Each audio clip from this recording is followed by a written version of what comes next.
Gloire au Seigneur. Nous bénissons le Seigneur pour vos vies.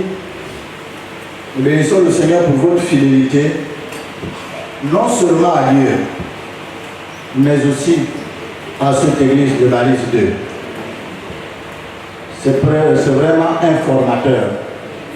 Parce que la plupart des communautés, même qui ont créé, quand je m'avale avec beaucoup, sont sortis de cet endroit.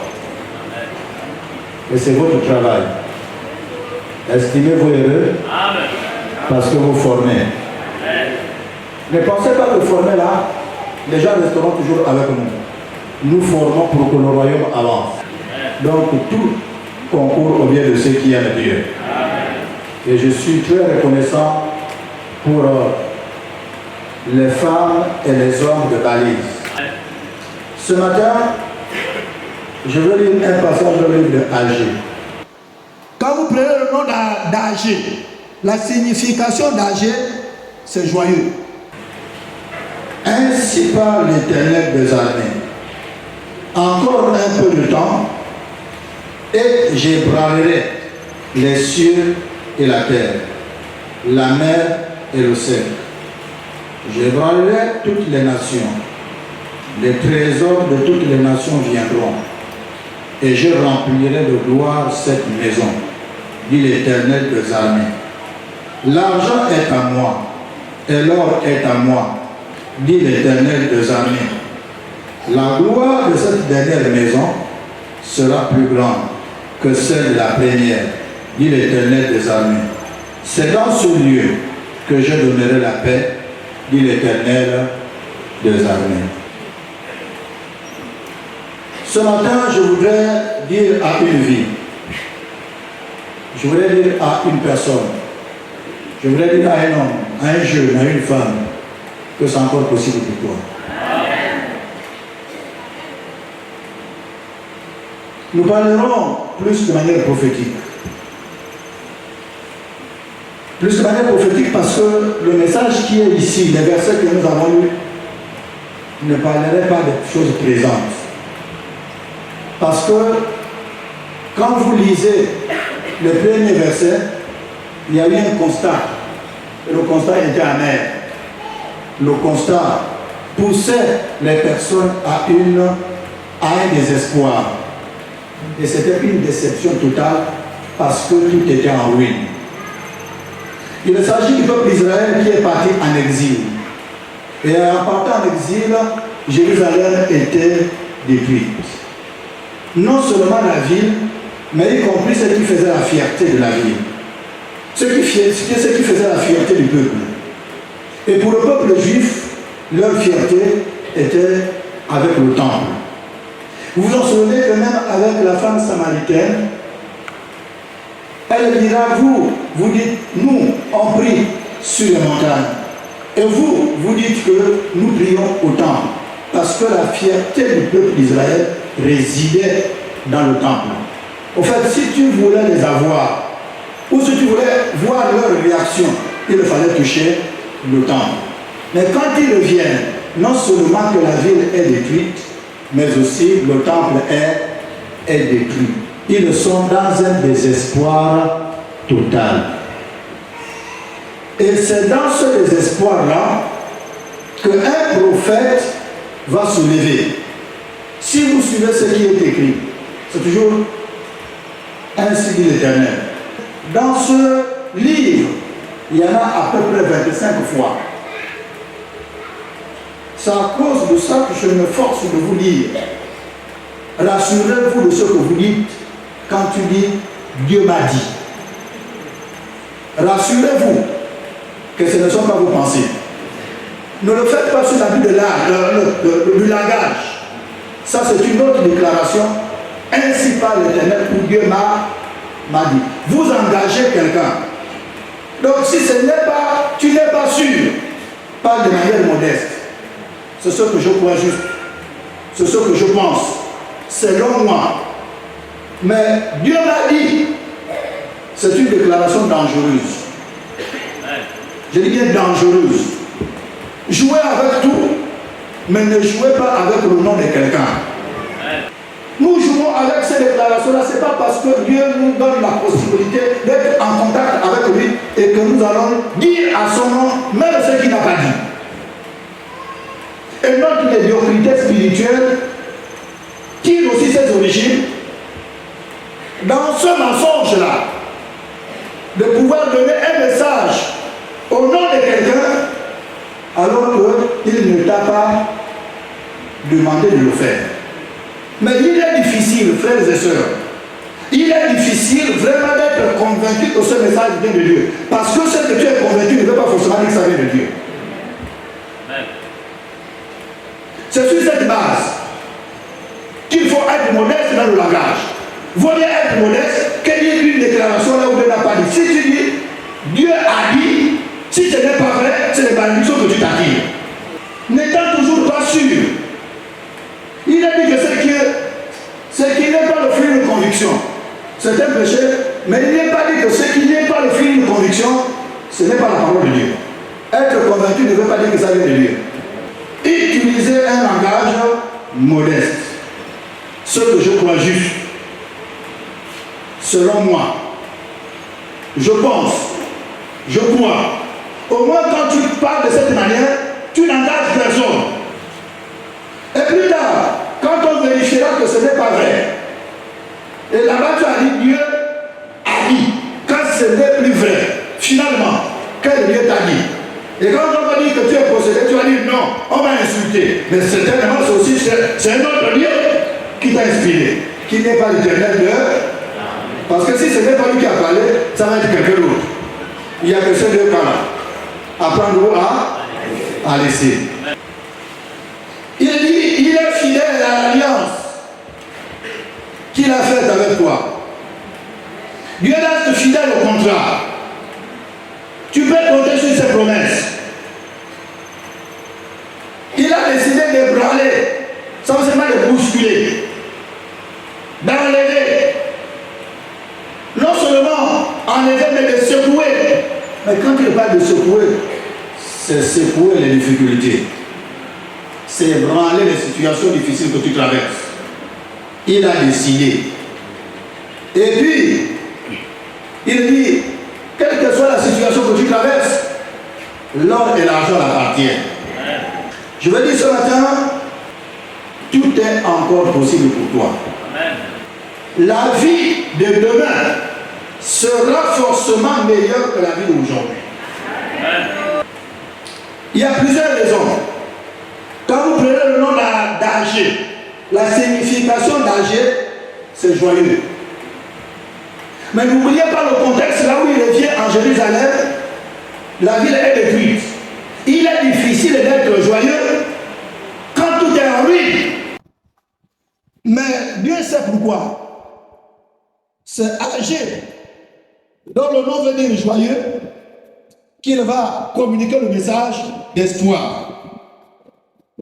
Le message de réconfort. Pendant 9 fois, Agé est appelé le prophète. Dans ce que je voudrais communiquer ce matin, il y a deux aspects. Il y a l'aspect qui te concerne, il y a l'aspect qui va concerner la nation. Quand on parle de Jérusalem, il y avait la ville. Il y avait aussi la restauration des individus. 3 choses ont dominé le peuple d'Israël à cette époque. La première chose, en arrivant à Jérusalem, ils sont dans la désolation. La deuxième chose, ils sont dans la déception. Et c'était couronné du découragement. C'était invivable. Mais pour résoudre aussi ce même problème-là, Dieu va donner 3 promesses. La première promesse, il dit, je serai avec vous pour accomplir mes promesses. La deuxième chose, il dit, je vous accompagnerai par l'effusion de mon esprit. Et la troisième chose, il dira, la manifestation de ma gloire sera supérieure que la gloire que vous avez expérimentée dans le passé. Un message pour toi. Dieu a une promesse pour toi. Dieu a une seule parole pour toi. ta vie ne sera toujours pas la même. Il va simplement encourager le peuple de Dieu à construire la ville, à rebâtir la ville, à rebâtir aussi le temple. Mais s'il vous plaît, la difficulté c'était que le temple construit, qui a été détruit, était fait pendant plusieurs années. Et le matériel était le matériel de valeur. Et les gens se sont posé des questions. Est-ce que réellement, nous aurons suffisamment du temps pour rebâtir le même temple? Est-ce que ça reflètera la même beauté? Est-ce que nous aurons le même matériel? Humainement parlant, ce n'était plus possible. Mais ce qui est impossible aux hommes est possible à Dieu. Dieu lui dira, engagez-vous seulement. J'ai 3 promesses pour vous. La toute première, je ne renonce pas à mes promesses. La deuxième, je répandrai mon esprit sur vous. Mais il va quand même faire une promesse cette fois-ci pour que l'esprit reste en permanence avec eux. Il ne s'agit pas d'abord de la beauté du temple, il s'agit de la présence de l'esprit dans le temple. Ce qui change, ce qui transforme, s'il vous plaît, ce n'est pas d'abord la beauté extérieure du temple. Il peut arriver que quelle que soit la qualité du temple, si le Saint-Esprit est là, il va se mouvoir. Il y aura des guérisons, il y aura des transformations, il y aura des miracles, il y aura des prodiges. Parce que là, c'est le Saint-Esprit qui amène ça. Sa promesse est située d'abord par sa présence, la présence de son Esprit Saint. Frères et sœurs, il y a des choses qu'il faut d'abord aspirer. Il y a des choses que nous devons chercher premièrement dans l'église. Ce n'est pas d'abord la qualité de l'église, mais c'est ce qui est la vie là à l'intérieur. Si cette église-là, quelle que soit la qualité, il peut arriver qu'il n'y a pas la vie. Mais il peut aussi arriver que tu te trouves dans un hangar et qu'il y a le Saint-Esprit dans le hangar. Mais je suis en train de dire au peuple de Dieu que vous avez besoin du toucher de Dieu. Vous avez besoin de la visitation de Dieu. Aspirez à l'action de Dieu. Et l'action de Dieu se fait par l'action du Saint-Esprit. Il n'y a pas de vie chrétienne victorieuse sans le Saint-Esprit. Il n'y a pas de miracle sans le Saint-Esprit. Il n'y a pas de guérison sans le Saint-Esprit. Il n'y a pas de puissance sans le Saint-Esprit. Et Dieu promet son Esprit Saint au milieu de son peuple. S'il vous plaît, pas pour décorer une vie, mais pour faire du bien à une vie. Et ce matin, il dit, je ne renonce pas à mes promesses. Celui qui a des préférences, mais Dieu n'a pas de préférence. Il faut simplement bousculer pour qu'il te regarde favorablement. Il faut le bousculer par ta volonté, par ton désir de le voir agir. Il faut le provoquer. Mais sauf que lui, il n'a pas de préférence. Mais il faut quand même le provoquer. Amen. On le provoque par la qualité de ta vie. On le provoque par la qualité de tes prières. On le provoque par la qualité de ta fréquentation à l'église. On le provoque par la qualité de ton engagement. On le provoque par la qualité, s'il vous plaît, de notre investissement pour lui et pour ses affaires. Il faut le provoquer par ta vie. Il faut le provoquer par ta prière. Il faut le provoquer, s'il te plaît, par ta méditation. Tu peux investir dans le s'il n'y a pas de relation avec lui. Il ne peut pas te regarder. Il ne regarde pas, s'il te plaît, parce que tu as donné. Il regarde parce que tu l'aimes, parce que tu as une relation avec lui. Et c'est la relation qui te pousse à donner. La relation ne s'achète pas. Parce qu'il y a d'autres personnes qui pensent que le fait d'être libéral te met déjà en contact permanent avec Dieu. Non! C'est une relation personnelle. Tu aimes et tu donnes. Il faut d'abord aimer. Ok? Et la conséquence de c'est investir. Amen. Donc ce que nous posons comme acte devrait être la conséquence de notre relation avec lui. Mais ne posons pas les actes pour chercher à avoir la relation. C'est la relation qui pose les actes. Il y a des gens qui regardent leur vie, qui regardent leur santé, qui regardent les problèmes professionnels, qui regardent le chômage. Et qui regardent même l'âge, ils pensent que ça en est fini pour eux. Dieu te dit, ce qui te réserve, c'est plus grand que ce que tu as vécu. Amen. Avec Dieu, il n'y a pas de trop tard. Certains sont rentrés dans un découragement parce qu'ils ont prié. Ils ont gêné. Ça n'arrive pas. Souvenez-vous du peuple d'Israël. Longtemps dans la misère, dans la souffrance, en Égypte. Dieu le dira, plusieurs années plus tard, j'ai entendu votre cri. Et je suis descendu pour vous délivrer. C'était une promesse d'aller à Canaan, on l'appelle la terre promise, là où coule le lait et le miel. Mais s'il vous plaît, il ne les a pas fait sauter pour arriver directement là où coule le lait et le miel. Il y avait une marche à faire. Mais malheureusement, dans cette marche-là, il y a des embuscades, il n'y a pas l'eau, il n'y a pas la nourriture. Et les gens vont penser que quand nous étions là-bas, nous étions mieux. Dieu les dit, votre avenir est mieux que là où vous étiez. Notre marche pour Canaan, ça va être mieux que ce que nous étions hier. Je me rappelle d'un commerçant de chez moi. Il a vendu jusqu'à la boisson. Et puis, il a décidé un jour d'accepter le Seigneur. Avec les enseignements, il a compris qu'il va retrancher la boisson de sa boutique. Mais lui, ce n'est pas quelqu'un qui l'a demandé de faire. Il a écouté l'enseignement et il a pris la responsabilité. Amen. Il y a des choses, ce n'est pas toi qui vas décider. N'attendez pas qu'on vienne vous dire. L'enseignement passe et tu prends tes responsabilités. Personne n'était parti lui dire arrête. Il a écouté un enseignement et il veut se conformer à Dieu par rapport à cet enseignement.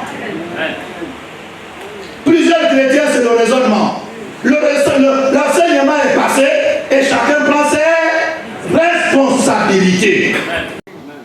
Et il va décider de vendre le dernier stock jusqu'au casino. Il a terminé sa vie en devenant le plus grand commerçant de la province. Il ne vendait plus en détail. Il le vendait maintenant en gros. Dieu a compensé ce qu'il avait perdu. Je reste convaincu que la gloire de la dernière maison sera plus grande que la première. Frères et sœurs, le peuple d'Israël était soumis à des mêmes difficultés. Les difficultés de désespoir. Tu penses à ton âge. Tu penses à ta situation. Tu penses à la durée de ta situation. Un désespoir se créait. Et tu penses clairement que finalement ce n'est plus possible. Mais Dieu te dit ce matin, c'est encore possible. Amen. Quelle que soit la maladie, Dieu te dit ce matin, c'est encore possible. Il a entendu ton cri et il est descendu pour te délivrer. Amen. Je dis, il a entendu ton cri et il est descendu pour te délivrer. Et il te dit que la gloire de la première maison. Donc, ne pense pas à ce que tu étais hier.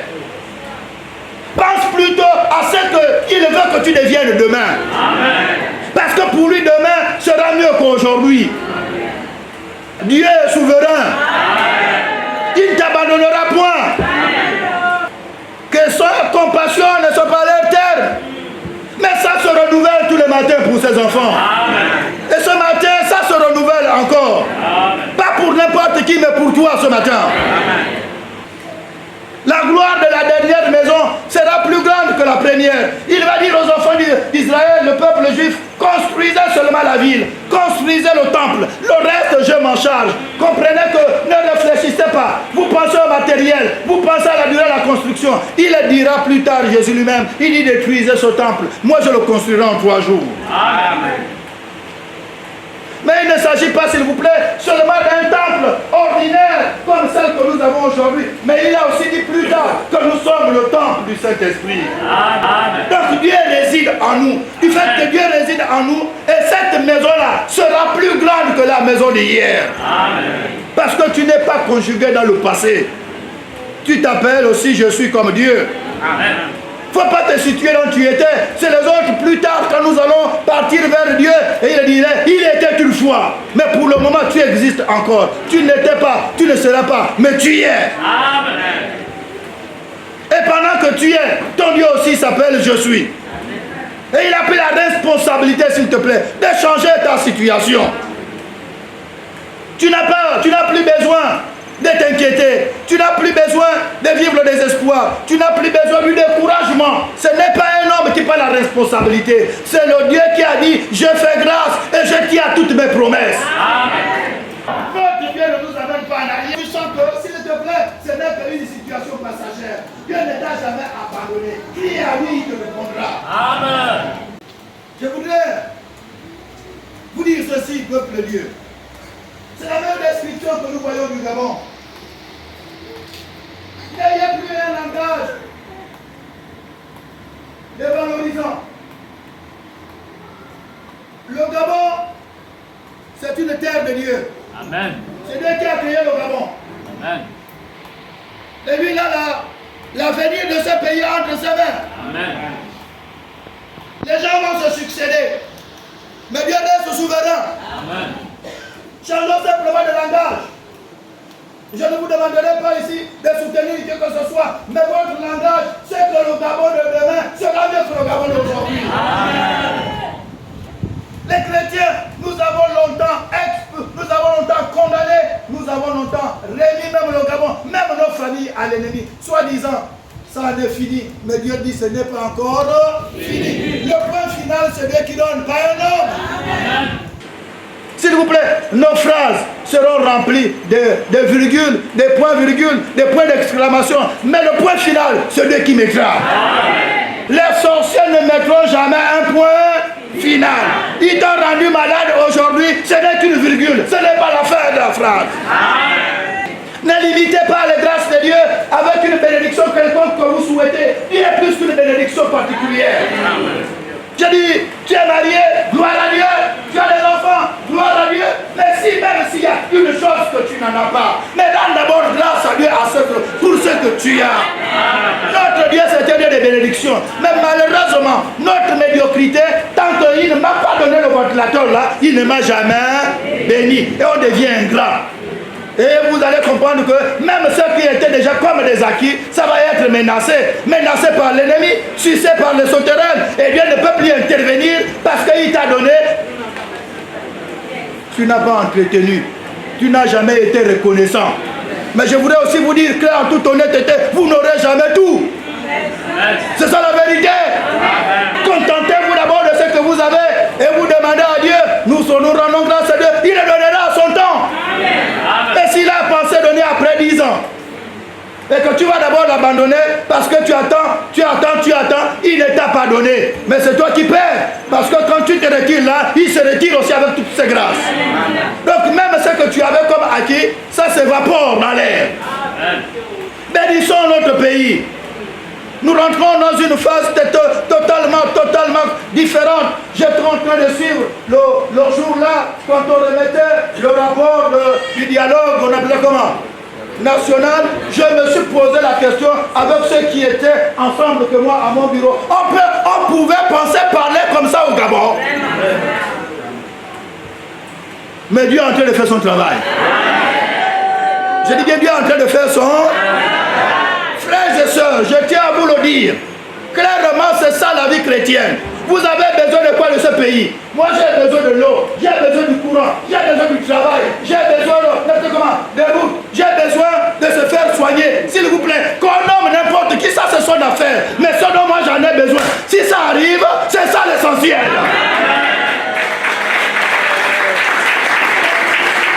Mais vous voulez rentrer jusque là les nominations. Où est votre problème là à l'intérieur?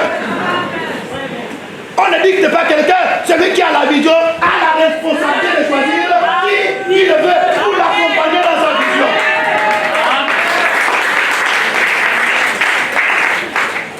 Et j'ai posé la question à l'un d'eux un jour, il m'a posé la question, il dit pasteur, quand nous sommes passés par ici, on vous a donné un projet de société.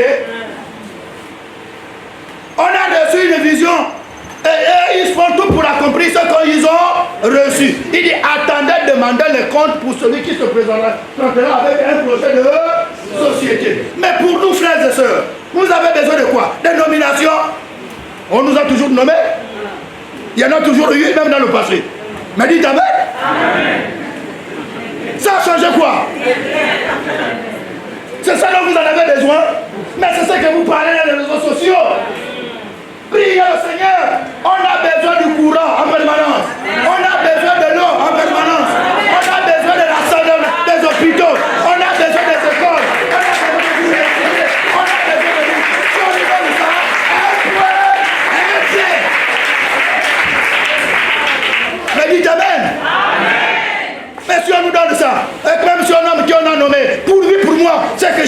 j'ai les hôpitaux, j'ai les universités, j'ai les écoles, j'ai les routes, j'ai l'eau, j'ai le travail, j'ai le courant. S'il vous plaît, c'est ça l'essentiel. Et si vous vivez cette chose-là, on peut dire avec Dieu que le Gabon de demain serait mieux que le Gabon d'aujourd'hui. Et quand il prend la responsabilité de dire que la gloire de la deuxième maison sera plus grande que celle de la première maison, c'est parce que, s'il vous plaît, vous avez saisi l'essentiel de ce que vous voulez voir dans le pays. Mais malheureusement, même les chrétiens, même quand toi tu parles là, s'il te plaît, qui te connaît? Même si tu fais Esther, 3 jours, tu ne seras jamais nommé. Prions pour ceux qui font la fierté du pays. Ne priez même pas pour qu'un tel de ta famille soit nommé. C'est pas ça ce qui change le pays. Dieu n'a pas dit que les gens, les hommes qui le mettront demain seront meilleurs, supérieurs. Non, il parle de la gloire de la deuxième maison, de la deuxième république. La gloire du deuxième pays. Donc la deuxième époque sera mieux que l'époque d'aujourd'hui. Et ça, c'est un langage des hommes et des femmes spirituels. Et quand vous avez saisi ça, s'il vous plaît, vous prierez pour que les choses bougent. Mais vous passez tout votre temps à critiquer. On a toujours critiqué, ça a changé depuis des siècles. Dieu s'est engagé ce matin. Il te dit, je serai avec toi. Il te dit, je remplirai mon esprit. Et il te dit, si tu crois, ce que tu seras demain sera supérieur à ce que tu étais hier. Amen. Je crois à ça. Je dis, moi je crois à ça. Je ne crois pas seulement le demain du ciel, d'aller à la vie éternelle. Ça fait partie. Mais je crois aussi à mon existence terrestre.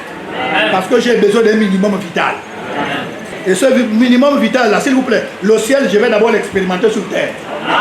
Pour m'encourager à espérer encore, s'il vous plaît, mieux que ce qui est dans le ciel. Il y a des gens qui ont du mal à penser au ciel parce qu'ils se trouvent leur vie toujours comme confrontés, comme si le ciel et la terre étaient en train de les oppresser comme ça. Misère, difficulté, maladie. Et on a du mal à comprendre que le ciel existe et la vie sera meilleure. S'il vous plaît, j'ai besoin d'expérimenter les prémices du ciel sur la terre. Amen.